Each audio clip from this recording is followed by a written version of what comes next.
The seedlings that we've started over the last couple of months are doing great, and they'll be ready to come outside pretty soon. And the seeds that we directly sowed outside, our peas, our spinach, and our radishes, all of which we direct sowed in April, are coming up and doing great. And so now it's time to look at what we're going to start in May. Guten Yardening, everybody! It's the beginning of May, and that means a brand new seed starting video that encompasses a lot of the vegetables that we're going to start this month in Zone 5. This is the fourth video in our series where we focused on seed starting, but unlike the other videos, this video focuses on direct sow because the weather is warming up outside and it's time to move outdoors.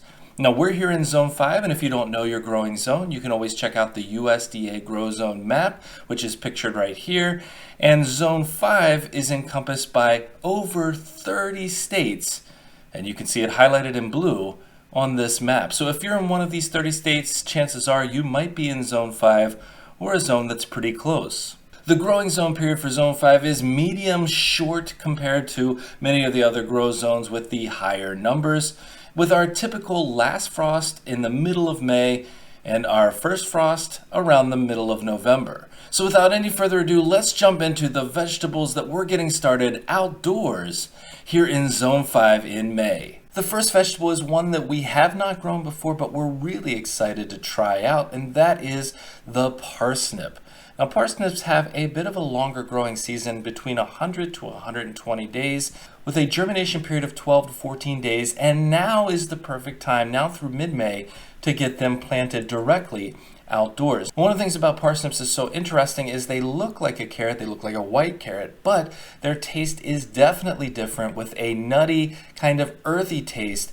And they're one of those vegetables that you don't want to leave in the ground too long because they will get a woody taste. That being said, they are great to harvest right after a nice frost, as that changes some of their internal makeup to make them sweeter.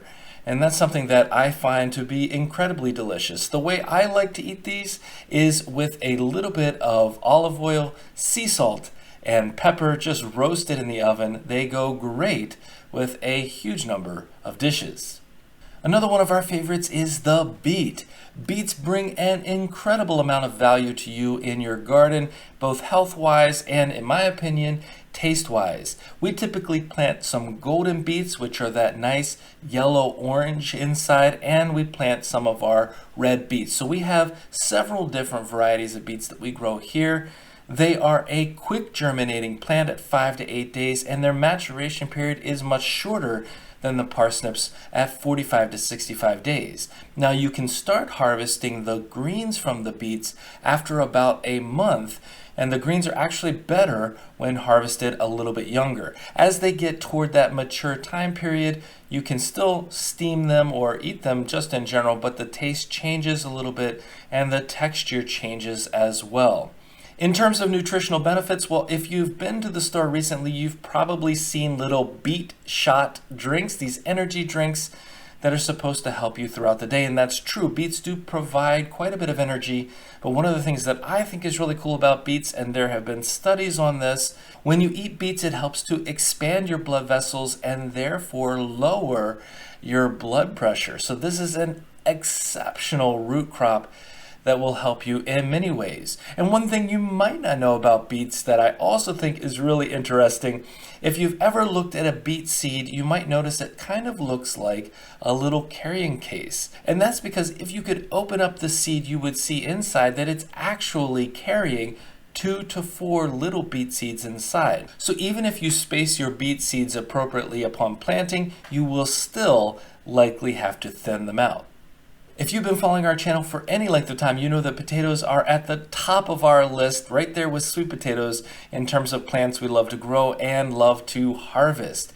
There are quite a few different varieties of potatoes, but the maturation time period is typically, from a seed potato, between 80 to 100 days. Now you can grow from true potato seeds, which grow in the potato berry, but one thing you'll find if you do that the potatoes that come out from that will not be exactly the same genetically as the parent potatoes, and they might not grow as well, they might not perform as well. That could be a very interesting experiment for you though, if you want to try it out. The sprouting time for seed potatoes is typically between 2 to 4 weeks when you should start to see the greens popping up through the soil, and the time to plant outdoors is now through the middle of May. Now I know from some of the comments that I've seen from people on some of the Facebook gardening groups that I'm a part of that folks have begun putting their potatoes out earlier than this, some as early as the middle of April here in Zone 5. But one of the things we want to avoid is any possible damage to the potatoes from a hard frost.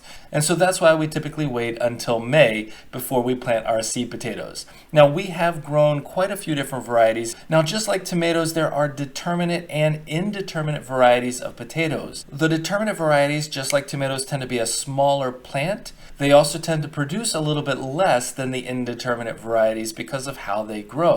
But when we talk about the 80 to 100 days of maturation, the determinate variety tends to be ready to be harvested a little bit faster than the indeterminate variety. Although you can harvest just about any of these varieties after about 65 days if you like those first or those really small potatoes, if that's your cup of tea. But what I've found is that we want to try our best to maximize our harvest here, especially as we're trying to feed our family from what we grow outdoors, all that produce. And so we typically do our best to wait as long as we can with these in the ground in order to ensure that they are growing to their maximum potential. We've also tried growing fingerling potatoes here in the past, and that is definitely something we will continue to do this year. And I think you'll find that just like any other vegetable that's hidden in the ground until you harvest it, there is some extreme joy that comes from discovering what you've got underneath the surface when you're digging for some potato treasure. Now, even though this is technically a grass and not a vegetable, corn is one of those tastes that makes a huge difference in the garden. Germination time for corn is about 7 to 10 days, and the maturation period is between 60 and 100 days. And there is a wide range in terms of the types of varieties that you buy. We've even bought varieties of corn to plant in the past that take about 50 to 55 days. Now, unlike a lot of other vegetables where we save the seed for planting in the next year, we don't save the corn kernels because cross-pollination happens a little too easily, and so it's just a bit simpler to go ahead and buy this from the store where we know that it's not going to have any kind of cross-pollination issues. Now this is a crop that can go outdoors starting in mid-May, and you can seed it successively so that you can have harvest after harvest. But one thing that you want to make sure that you avoid is planting these seeds too close together. If you plant them too close, which we made the mistake of doing last year, they won't have the ability to develop those nice strong stalks so that they can withstand any kind of massive windstorm or anything like that. If you've ever had your corn flattened by the wind, you know what I'm talking about. That being said, there are plenty of guides out there to show you the best spacing and the best groupings for your corn. Another thing to keep in mind is that if you have a problem with raccoons, maybe even if you don't know you have a problem with raccoons, you may find that they are attracted to your sweet corn. And like we had with our crop 3 years ago, they can come in and they can destroy an entire crop overnight. It will look like somebody came in, peeled back your corn, took a bite, threw it off to the side, and went down row by row, eating up all your corn. So that's something that you might want to put in some preventative measures. In our case, we needed metal fencing to try to keep them out.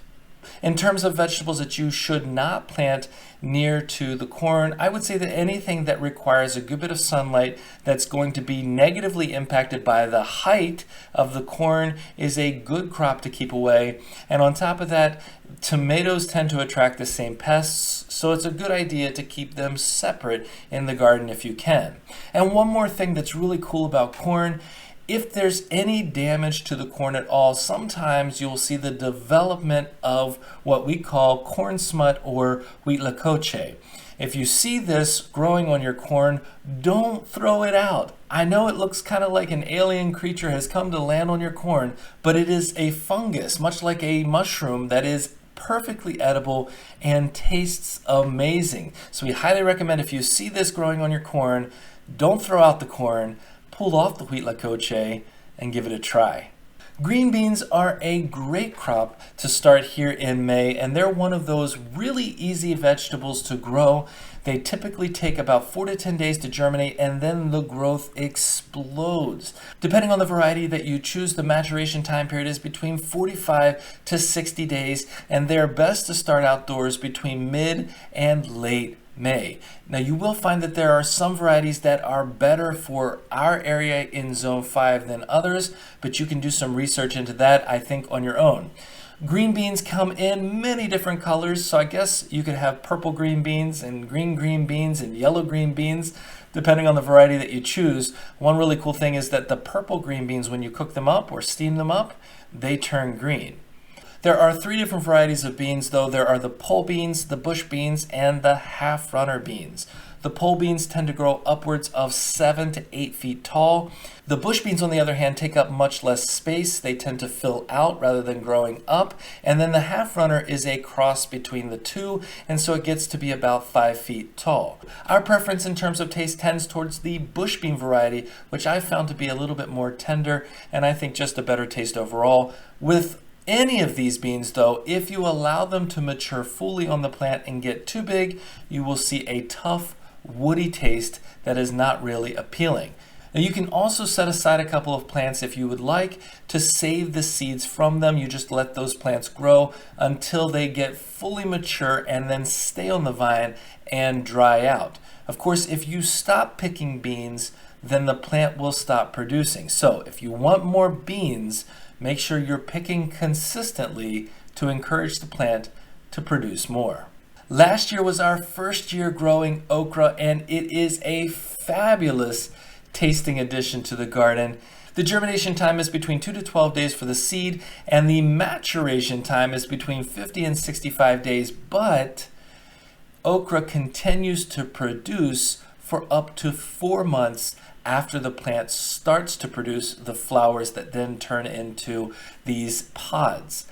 We're actually eating the seed pods, and just like beans and just like peas, the more you pick the okra, the more it encourages the plant to produce. Now this plant should be planted directly outdoors in late May. And once you start to see this plant grow, I think it's probably going to be such a beautiful, welcome addition to your garden that you're going to plant it every year. The flower on the okra is stunning. It's a beautiful flower. It does attract pollinators, even though okra is self-pollinating. You can eat the flower as well. It makes for a really kind of, I guess, exotic garnish, but it's edible.